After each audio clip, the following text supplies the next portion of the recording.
Dernier qualifié pour le top 8 de cette édition camerounaise, les joueurs d'une Salang nationale tenteront de décrocher une place en demi-finale pour la deuxième fois de leur histoire après 2015, de leur troisième participation à la CAN. Leur prochain adversaire, le Sénégal, est-il prenable? En tout cas, cette opposition rappelle de bons souvenirs à la Guinée équatoriale. Lors de l'édition 2012, cette dernière s'est imposée pendant la phase de groupe contre ce cadre du continent 2-1. Mieux, le Salang national a déjà battu en poule l'Algérie, tenante du titre. Dans ce genre de tournoi, on joue par match. On ne va pas anticiper un événement qui n'est pas encore arrivé. Donc on a joué aujourd'hui et on a gagné. Et maintenant, on a un adversaire très fort, le Sénégal, qui est vraiment connu en Afrique. Une des meilleures équipes d'Afrique. Nous devons d'abord les affronter et voir ce que nous allons faire.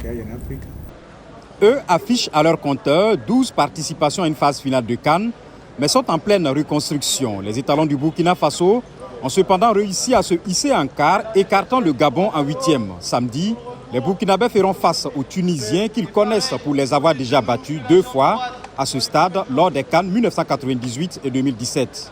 Mais peu importe l'issue du match, c'est déjà mission accomplie pour le sélectionneur Kamou Malo qui découvre la CAN comme bon nombre de ses joueurs.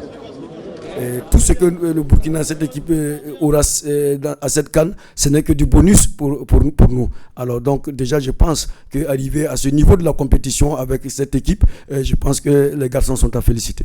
C'est la grosse surprise de cette édition. Pour sa première participation à une phase finale de CAN, la Gambie est en quart. Les Scorpions poursuivent leur parcours surprenant après avoir écarté la Guinée en huitième de finale. Cette fois-ci, samedi, elle fera face à un prétendant au titre, le pays hôte, le Cameroun. La bonne nouvelle pour les Scorpions, c'est qu'à l'issue des tests Covid à 48 heures du match, aucun cas positif n'a été détecté dans leur effectif.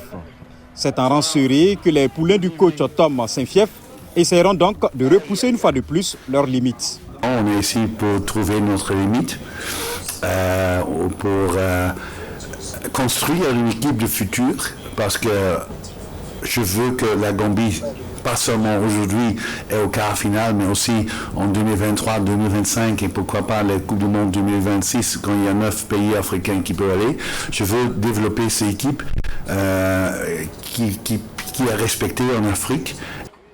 Les équipes dites grandes sont prévenues. Cette CAN semble bien être celle des formations dites petites.